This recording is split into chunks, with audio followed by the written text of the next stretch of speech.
qaado codka kor in loo qaado oo eegitaan kaliya inaan waxba lagu xifdin waayo waxay yiraahdaan xifdigu kullama wasaa'il badan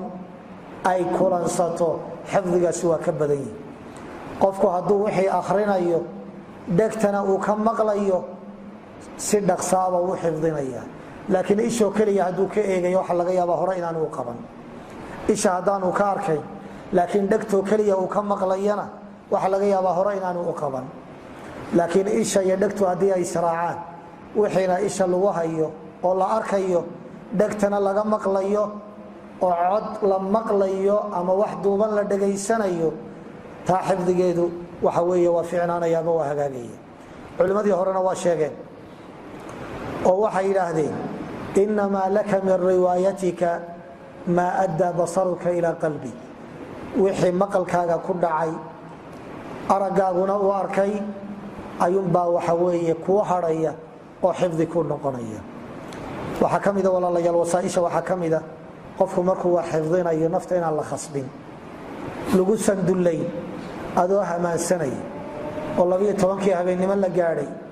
oo dadkii ay seexdeen inaad nafta ku khasabto inaad wax xifdido waxa weeye xifdiga noocaasi waxba kuu tari maayo nafta in la ilaaliyo xuquuqdeeda aan la khasbin oo hadday isa soo taagto aad ka joojiso waxaana la tijaabiyey qofka ugu badani saacad xidhiidha unbuu wax xifdiyaa wixii ka badani waa waqti lumis weeye markaad u fadhiisato inaad wax xifdido saacad wax xifdi saacadda ilaahay wuxuu kaa siiya jooji naso waxoogaa iskala bixi shaah doono waxoogaa telefoonka ku hadal jawiga bedel naso waa mid loo baahan yahay wey kadibna xifdigaaga u soo noqo laakiin 3 saacadood oo xidhiidh ama 5 saacadood saacadaha dambe waxaad xifdinaysaa waxaad wax ka faa'iidaysa maaha fawaa'idda waxaa ka mida in waxa weeye la daneeyo cuntada in la daneeyo oo gaajo daran oo maskaxda mashquulinaysa oo qada iyo casho ka fakaraysa inaan waxba lagu xifdin cashadii baa kaa go'aysa u dheer guriga cashadii baa laga dhamaysanaya qadadii baa laga boobaya iya gaajo xun baa haysa marna aad saacadda eegayso waqtigii qadadaa dhow xaaladaha noocaas inaan waxba la xifdiyin gaajo daran ay ku hayso adoo aad u dheeraysanna oo hamaansanayana inaad waxba xifdiyin xilliga aad wax xifdinayso inaad xaalkaagu dhexdhexaad inuu yahay gaajo daranna aanay ku ahayn dharag badanna aadan dareensanayn in la iska ilaaliyo marka wax la xifdinayo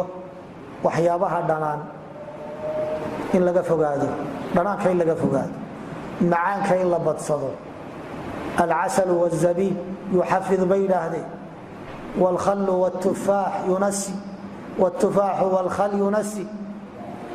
زبيبت يا مرب يا حلود يا معمعانده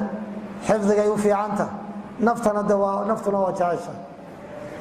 وحي دمانا وحوي حفظك تكسية يا أديك وحوي كلون فين قرأوا شيلان ودران inaad waxa weeye aad tiraahdo waxbaan xifdinaya isma qabanayso waxyaabaha macmacaan waqtiga xifdiga hal lagu beego naam waxyaabaha culimadii hore sheegeen way ibn shihab az-zuhri ragii la midka ah xifdiga badna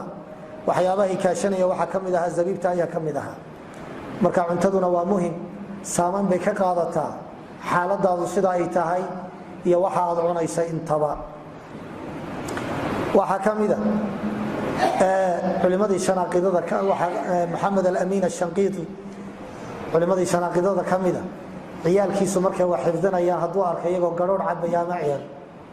caana dhanaan aad buu uga digay wuxuu oran jiray cabina ya waayo xifdiga munaasibu ma aha waa markay doonayaan inay wax xifdiyaan waxa kale muhiim ah in lagu dadaalo waqtiyada wax la xifdiyo waqtiyada la xifdiyana waxa ugu muhiimsan waqti qofku uu nastay waqtiyada hurdada laga soo kacay waqtiyadaas ugu munaasibsan habeenkii markaad seexato saacadaha ugu dambeeya salaada subax loo kacayo waa waqtiga ugu mudan xifdi waana waqtiga la yiri waxba lama ilaawo marka salaatul leelka dadku ay u kacayaan adigu inna salaatul leel ina tukato inna aad wax xifdido waa waqti qiimo badan waqtigaasi hadduu ku dhaafo salaada subax markaa tukato in wax la xifdiyo dabcan de waa qofkii habeenkii si fiican u seexday salaada duhur dabadeed marka la qadeeyo la nastee la seexdo ee salaada casar la tukada waa waqti aad u qiimo badan wey waqtiyada qofku uu nastay ee hurdada ka dambeeya waa waqtiyaha ugu qiimaha badan ee wax la xifdiyo wey waqtiyaha ugu liitaana waa waqtiyada buuqa waxa weeye barqadii iyo xilliga suuqa iyo buuqa uu jiro xilliga noocaasa ugu liita in wax la xifdiyo waqtiga wax la xifdinayana in la daneeyo aad iyo aad bay muhiim u tahay waxaan ku soo koobayaa dhowr talo oo xifdiga ku saabsan xifdiga waxa wax lagu xifdiyaa waa maskaxda weeye maskaxduna waa xubinta keliya ee marka wax lagu badiyo waxa weeye kobocda weeye shay waliba marka wax lagu goro waa buuxsama ilaa maskaxda mooyaane mar kastoo wax lagu guro way sii fidaa waxqaadkeeduna waa sii weynaadaa markaa ha u biqin wax badan baan xifdiyey iyo maskaxdii baa buuxsamaysa xifdi badnaan iyo maskaxdaadoo waxqaadkeedu u bato ayuunbaa laga sii qaadaya taasi waa mid la tijaabiyey wey qadiyadda labaad qofku hadduu xifdiga joogteeyo markuu dhimanayo ayuu xitaa wax xifdinaya ragga qaar baa markay naftu ka sii baxaysay waa maalintii ay dhimanayeen ayay 8 bayt oo gabaya oo ay u baahayeen dusha ka qabtay waa iyadoo naftu ay iska sii gurayso waayo waxay la qabsadeen